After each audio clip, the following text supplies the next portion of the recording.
Well, good morning, everyone. At least it is morning over here in the middle of the Pacific. It is midday, I believe, in the central US, where Russell is. It is 2 o'clock in the afternoon. So, whatever time of day it is that you're watching this recording or attending this event live, welcome.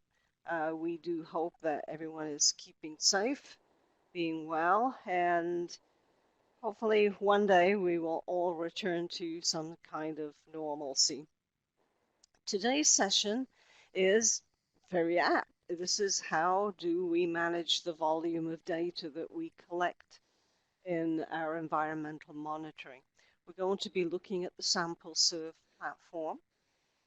We do need to recognize and thank the underwriters for our programs this year. This is the wet show, and I will put their link into the chat window here momentarily. And concrete sealants. Concrete sealants have been a long-term supporter of our organization. Quick disclosure that although we're going to be looking at a specific vendor platform today, we are an educational 501c3 organization. Our purpose is simply that water is water, not waste. And our prime mission is to make available to as wide an audience as possible all of the options that are out there and available from wherever they originate, whatever state, whatever country, that we firmly believe that the sharing of information is the basis of all education. My name is Dendra Best. I'm the Executive Director of Wastewater Education, and you'll see my business card and photo down there in the bottom left of the screen. I am not turning on my video this morning because Russell's PowerPoint is video heavy, and we did not want to have any issues with bandwidth or with buffering. So bear with me, Russell, while I just minimize the screen to make a little bit of space for you. And while I'm doing that, just to give you an idea, Russell is a professional geologist. He is the founder of SampleServe, but primarily Russell's background was as a FEMA employee. He's an adjunct teacher at Western Michigan University, where he conducts an environmental data management to hydro-geology field camp, which sounds extremely interesting. And his background is in assessing disaster management situations, primarily for hurricane relief, which I'm assuming, Russell, if you'd still been working at FEMA right now, you would have been very busy this time. Yeah, I can't remember I believe it's 1950 since the last time we ran out of names for storms and had to go to um, Greek alphabet. So, okay, notice everybody, the chat window is now down in the bottom corner.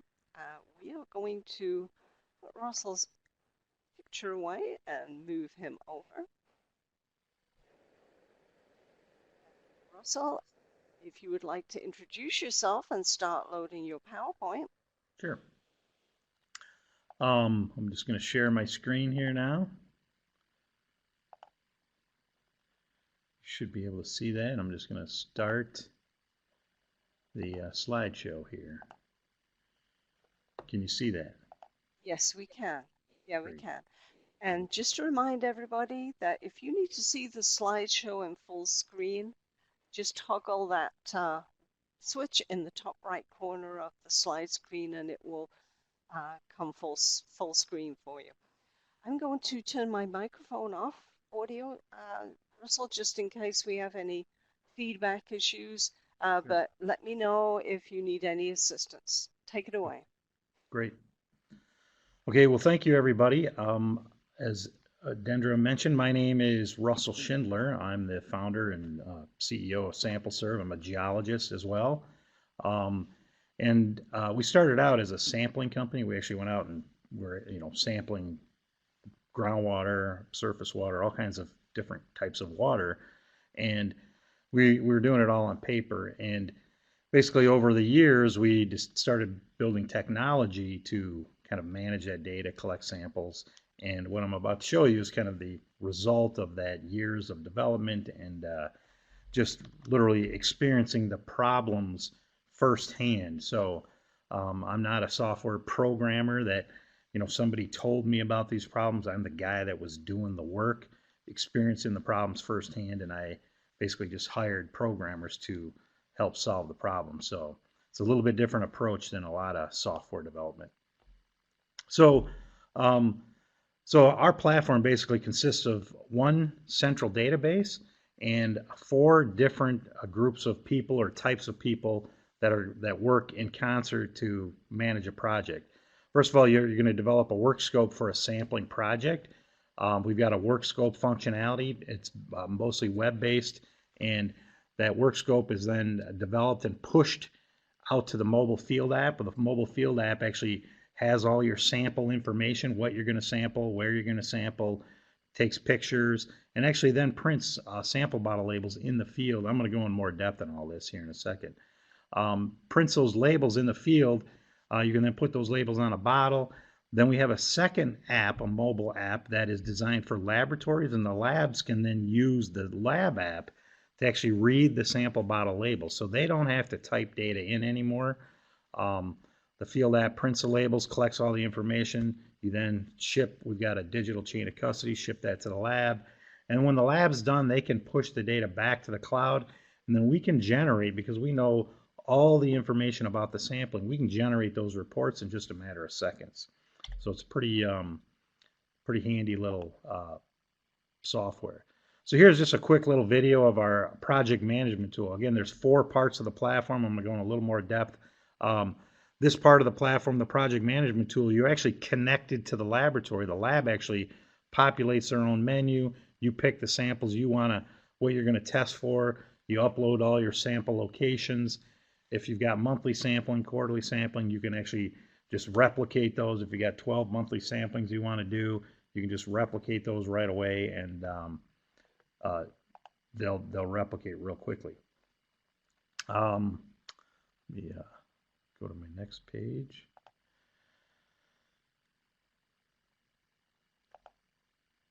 So the second part of the platform is that mobile field app. And so with the app, you actually type in all your field information. It collects GPS coordinates. You can create custom forms. I'm going to show you that in a little bit. Answer questions, collect information, and then it prints a label. It'll know exactly how many bottles you need.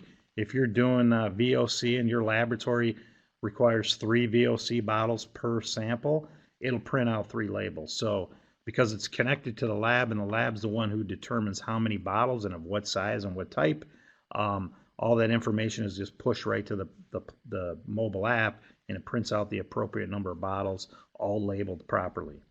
It is up to you to make sure you put the right label on the right bottle, but hopefully you know how to do that. So then, again, if you're the mobile app, you can build your own forms, and there's a quick little video here. Just let me start that. It basically just goes in, it's not going to go in a lot of detail, but you basically determine what you want on the form, and then that gets pushed to the mobile app, and you, on the mobile app, then you simply answer those questions, put in the information, maybe you've got readings on different things, and you can customize the form any way you want to. And if you'll see there, the first column there says field data form, field data demo form. You would then indicate that you want them to fill out the form that you just created on that sample location. So it's a pretty unique way, and then you can actually collect the samples as well. So depending on what your output looks like, every time you collect samples, we can generate a form of all the information you collected. This is just an example of a low flow groundwater sampling form. So you've got a different form that you want to use just for kind of like records. We'll push that data back to you so you can actually have this data for whatever purposes you may need. It goes back to as a PDF file, so we can mimic whatever form you need. And then we also have a push the data as a CSV file. So you get the data in two forms. You get it in this raw form CSV file, and then also as a nice pretty, graphic PDF with the pictures, everything, if you want the pictures. So so it's a pretty handy little way to get the field data as well. And then once those labels are printed, you can hear here.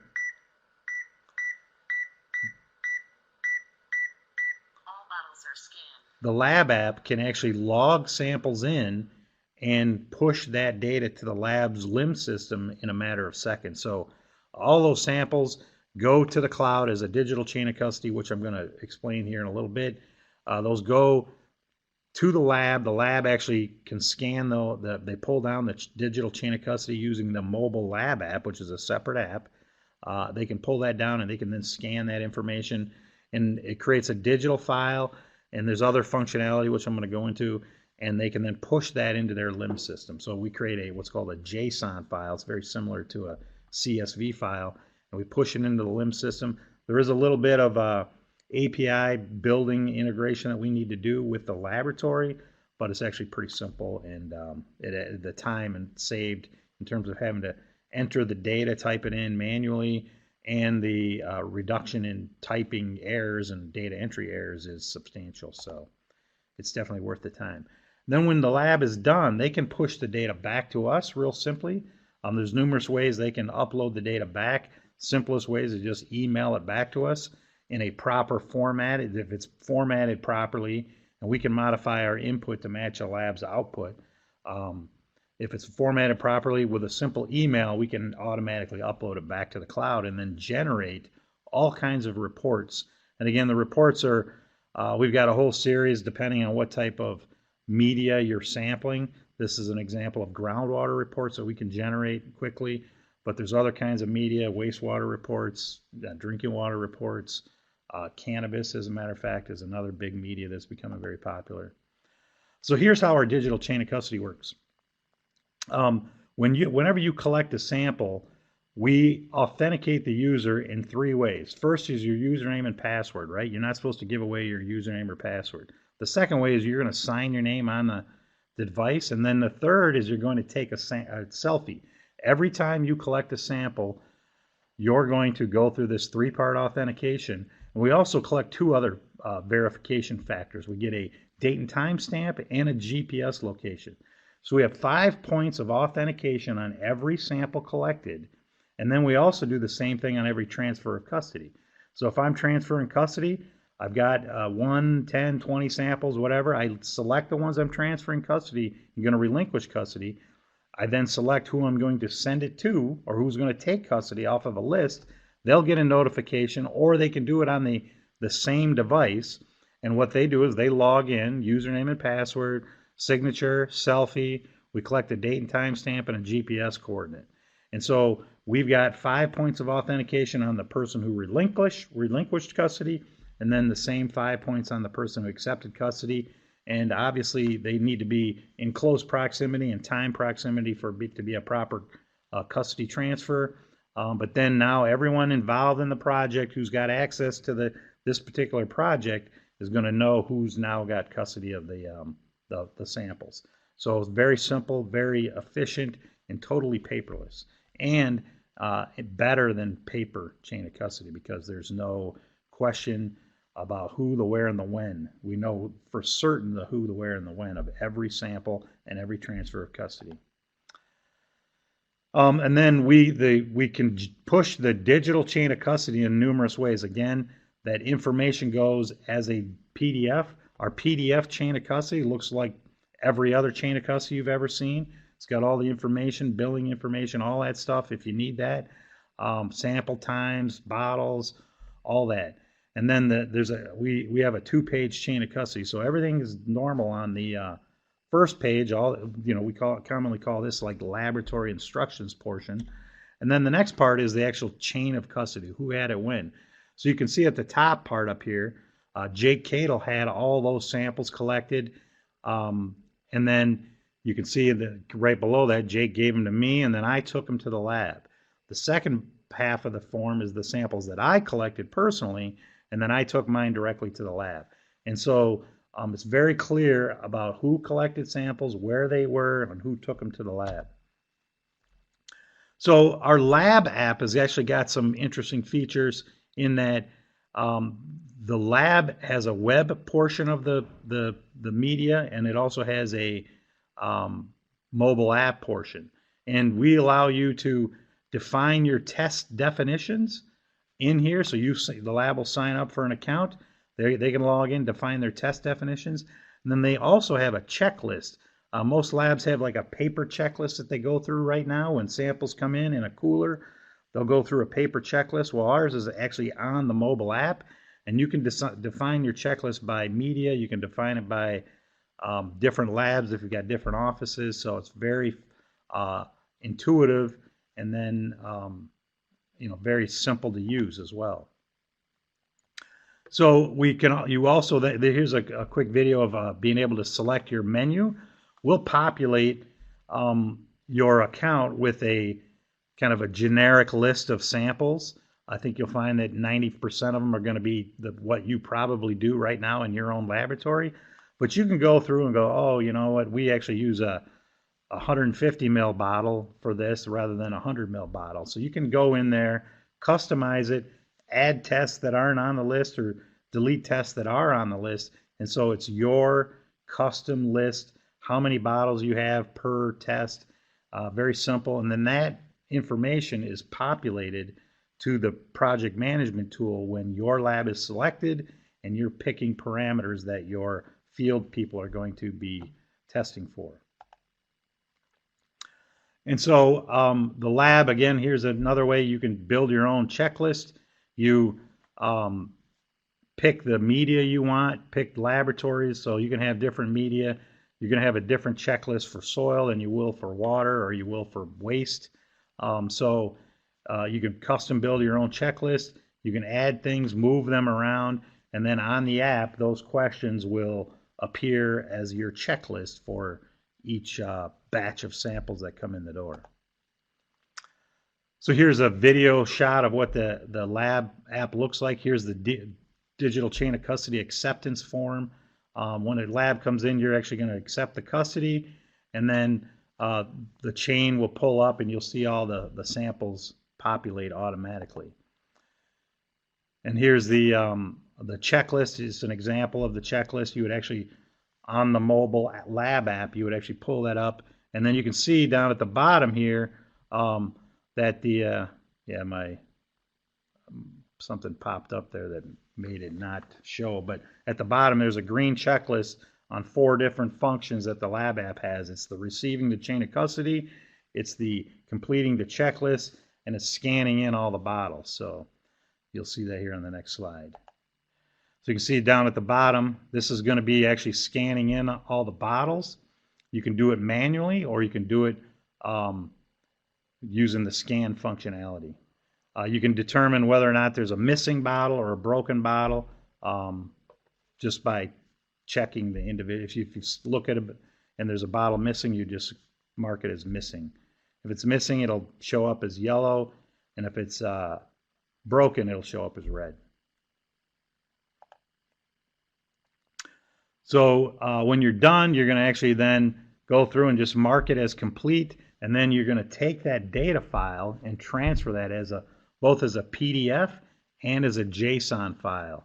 So the PDF can be emailed back to the client or whoever needs to see the completed PDF chain of custody that's been received by the lab, and then the JSON file, which is like the data file, can actually then be pushed into your mobile or your laboratory's information management system.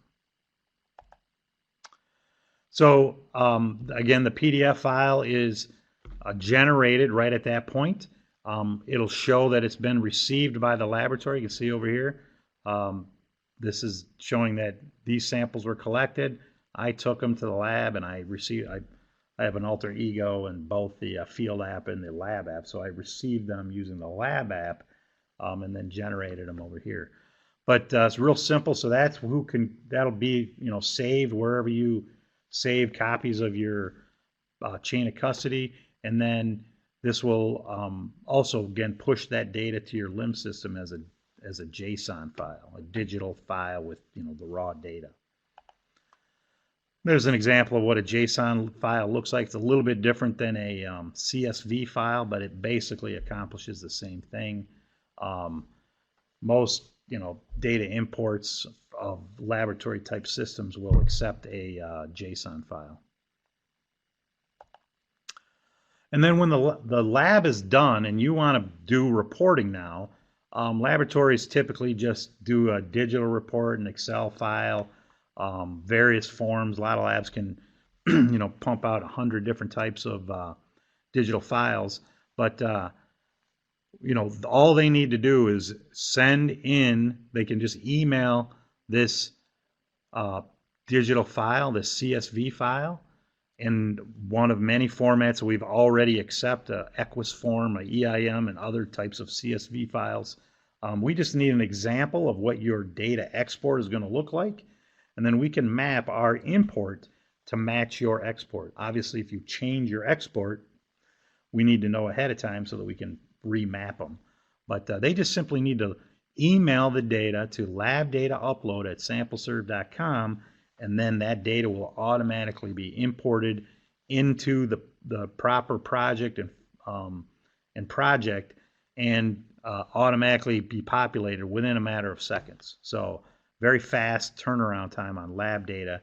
And then depending on what the report is, we can turn those around within minutes as well. So there are additional market verticals out there that we are working in right now: drinking water, wastewater, cannabis, soil sampling. We don't have a soil boring logging functionality yet.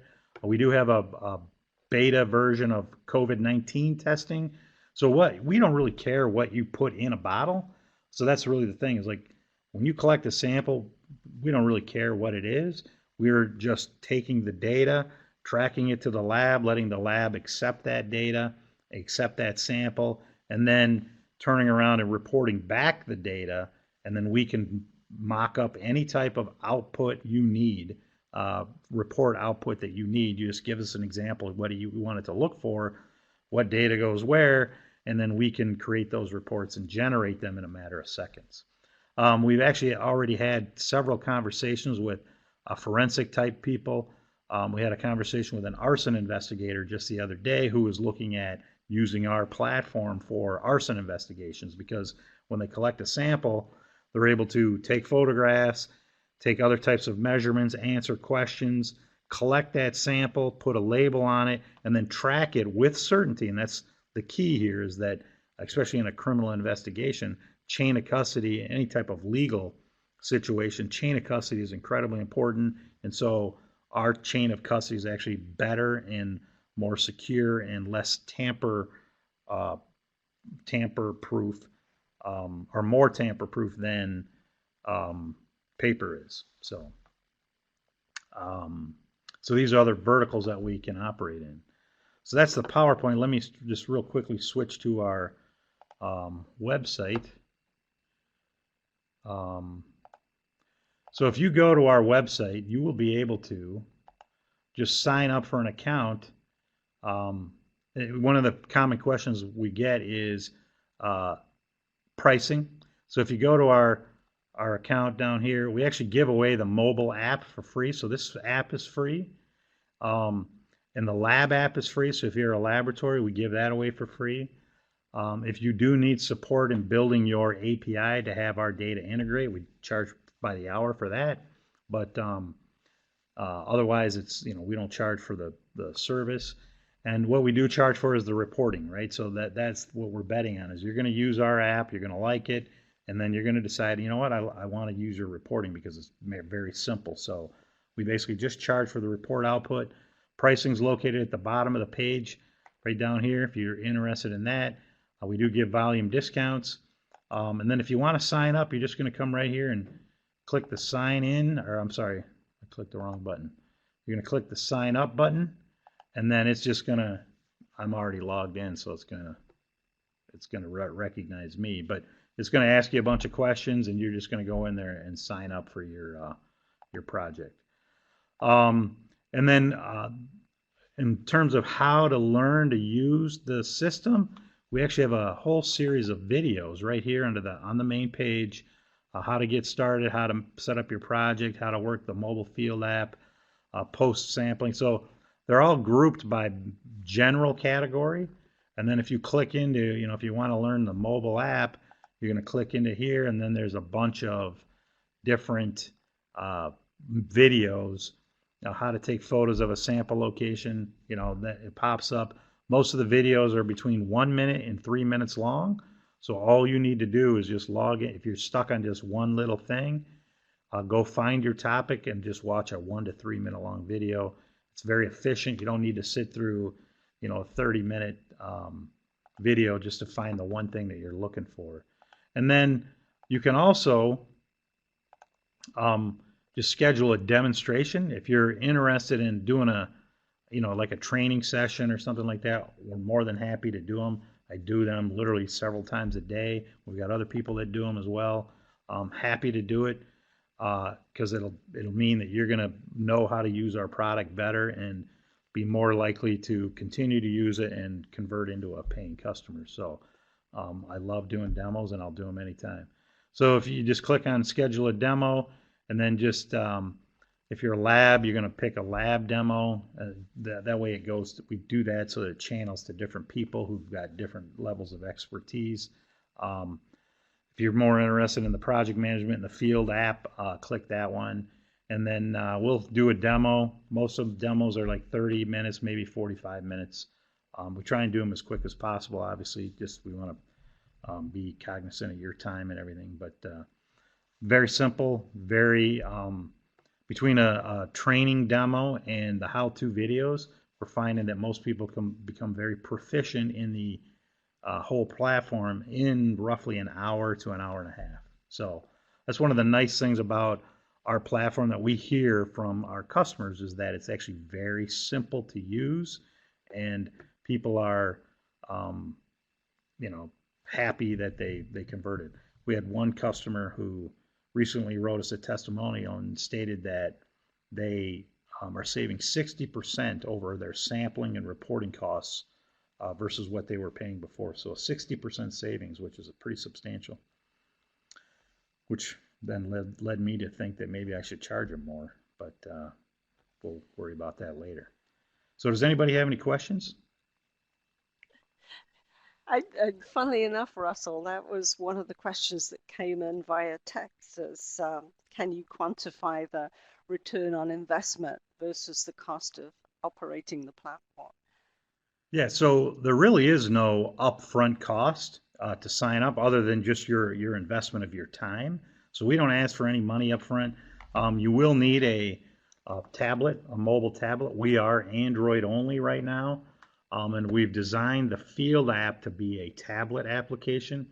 It'll work on a phone, but it's just going to not look very good because you crunch things down and you have to make boxes just too small. And so we actually designed for a tablet. It's optimized for a tablet. Android again. We should have an Apple version hopefully by December.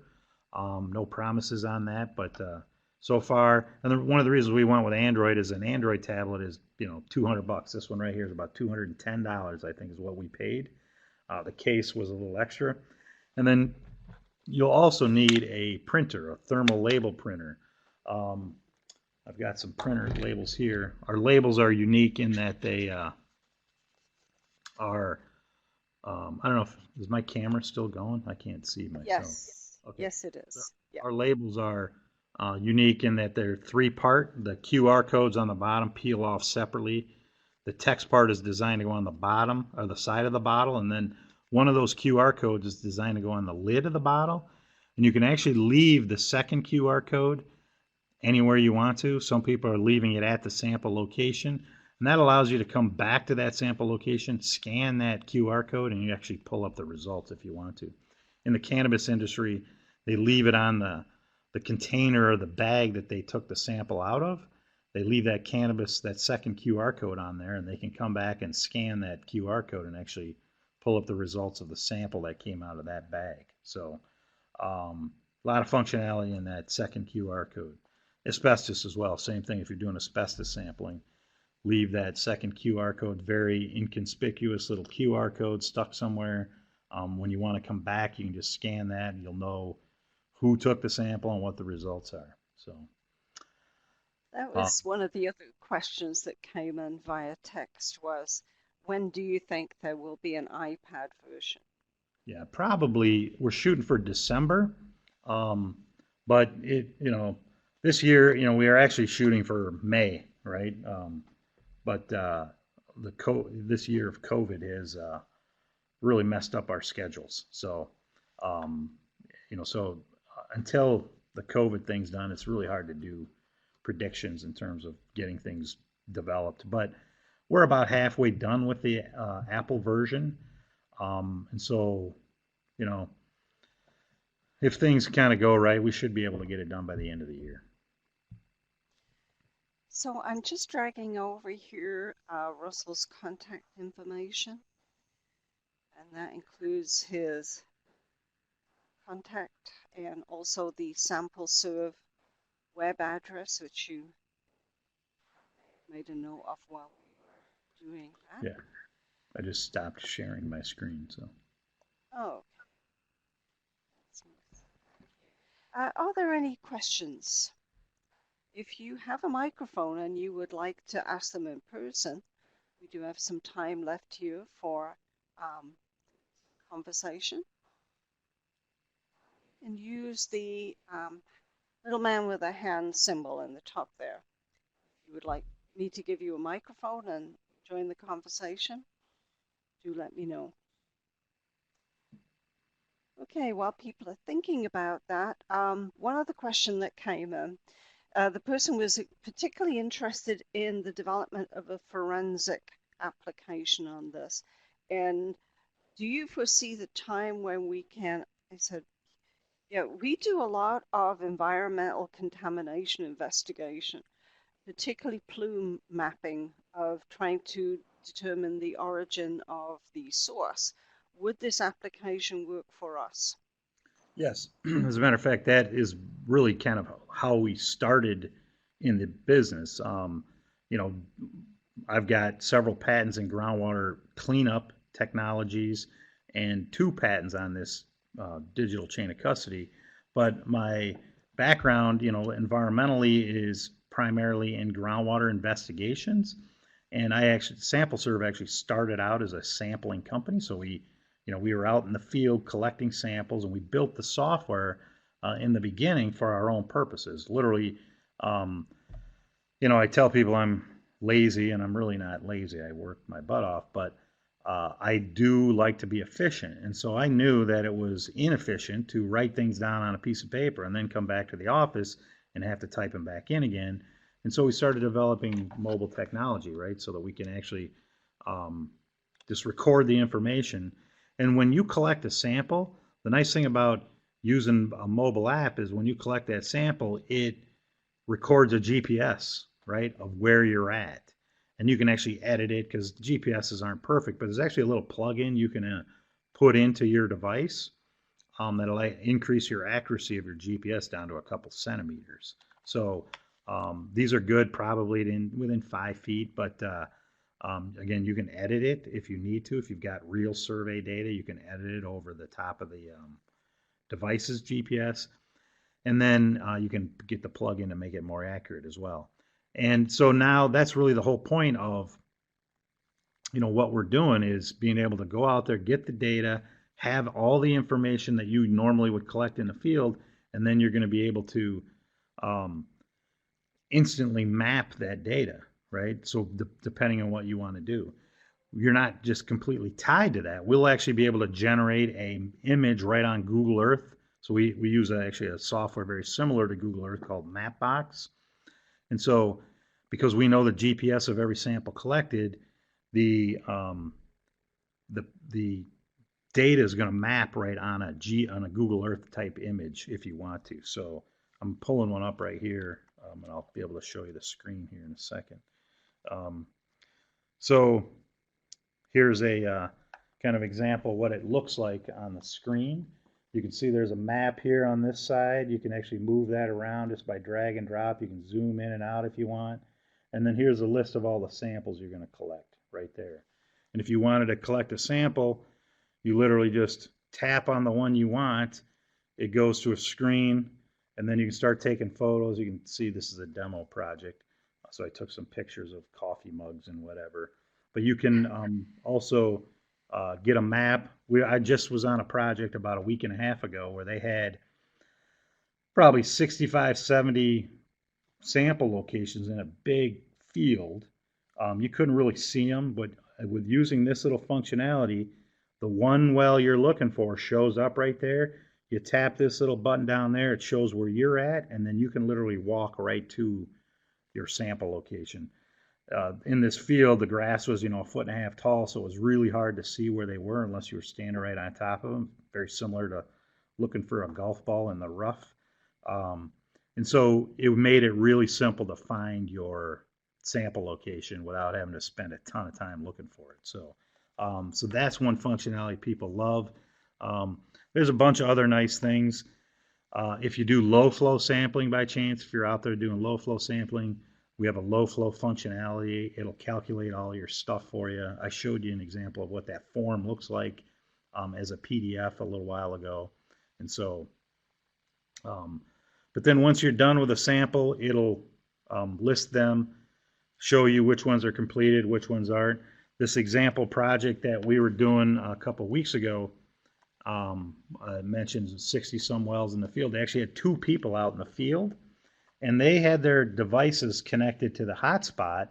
So when the 2 people are out in the field doing work, they could actually kind of see what the other person was doing. So they, would just pick the one that they're working on, and then when they're done, it would show as completed, and the one person could see what the other person had completed. So that was kind of nice in terms of being able to just coordinate, without having to pick up the phone every time. Where are you at? Where are you at? Which one are you done? Which ones you get done? So makes that whole project management part go a lot simpler.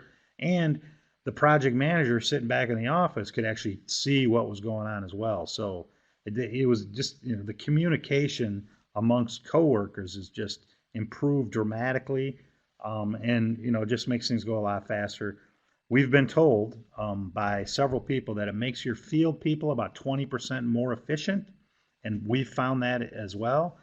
But then when it comes to the reporting, you can, like you see these examples behind me here, those reports we can generate in just a matter of minutes. So it makes the reporting about 90% more efficient. So field activities about 20% more efficient, reporting about 90% more efficient. So you can see how somebody, and we've got more than one customer who's like just, like I mentioned, we had one write us a testimonial saying that we're saving him 60% over what he was paying before. So and you can see with those kind of time savings, in a build by the hour world where a lot of engineering companies work, you can save that kind of time and that kind of money.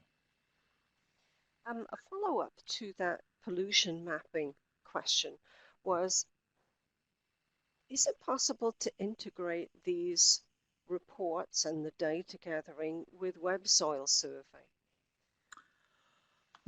Yes, I without even knowing the specifics, I do know enough about data that yes, it can be done. We haven't done it yet, but we do soil mapping where you can map your contamination on soil. We don't really care what the media you're sampling.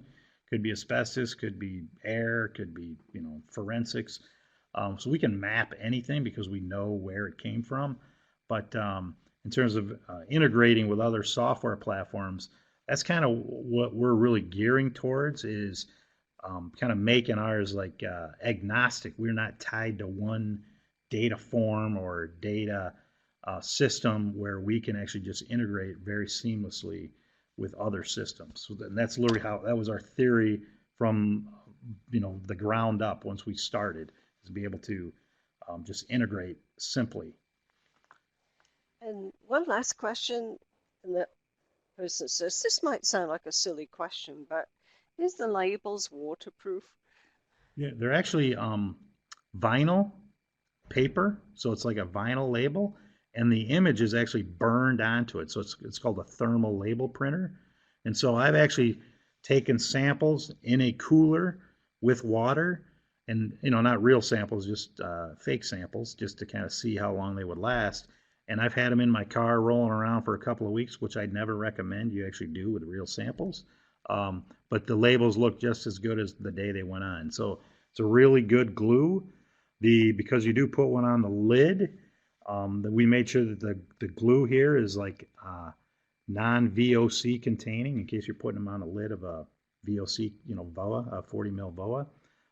We've had literally thousands of samples collected, blanks, strip blanks, all kinds of stuff. No one's ever detected a VOC coming off of our labels. And so it literally, should last forever. If you do leave this label out in the sun for, a couple of months, it will start to turn dark because, like I said, it is burned on there. But even after a couple of months, it's still readable. It just looks like it's been sitting in the sun for a couple of months. So, but again, I would never recommend you leave your samples sitting out in the sun for a couple of months. So it's generally not going to be a problem. Yeah, the person said using old paper labels, it was quite alarming to be stuck out in the field with a downpour and watch my hard-earned data washing away into the bottle of the sample.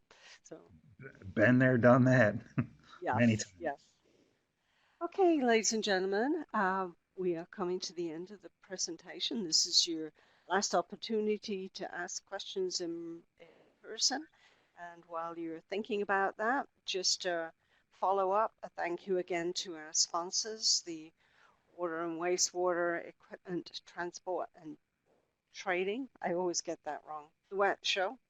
WET 2021 is in the planning and progress right now, but as Russell has pointed out, these are not normal times, and whether this will be an in-person or a virtual event has yet to be determined. Thank you again to Concrete Sealants. They are currently involved in some interesting investigation into microbial-induced concrete corrosion, which is a situation itself. And I know they've been tracking samples of where the mic has been determined. So we may be putting you together with those, Russell. Okay, great. Russell's contact information again is there on the left side of the screen. If you're watching this in the actual meeting room as a recording later, remember that if you're not seeing all of that information, you can use the scroll bar on the right side of that pane there to copy and paste all the information that's in there. We will be back again next month with a new presentation. If you would like to see us cover a particular topic, do let us know. If there is any follow-up questions for this, we will certainly put you in touch with Russell if for one reason or another you can't get at that contact information. And again, we will be sending out the link to the recording actually within the next hour. Do feel free to share that widely and look for the posting too on our LinkedIn account and on Russell Schindler's LinkedIn account and on our YouTube and website. Thank you so much, Russell. This has been fascinating. And as somebody who has literally just boxed up a ton of paperwork to move from one location to the other, oh God, I wish I'd had something like this to do it. I did digitize a bunch of my stuff, but still not quite completely out of the paperwork. Trust me, I've been able to get rid of a couple of file cabinets, so that's been good news for us. So yeah, I did too, but still, some of the older documents are not available digitally. So right. Anyway, thank you, Russell. Do you have any final comments? Yeah, if you just email me at Russell, 2 S's, 2 L's, so Russell at SampleServe.com if you have any other questions. I don't think that's on our list here. Let's do that again. RUSSELL at sample. Yep, perfect. There we go. Yep. I appreciate the opportunity. That's fascinating. I wish we'd had more time to talk about the cannabis monitoring. That sounded quite fascinating. So Yeah. we'll do that another time. Okay, great.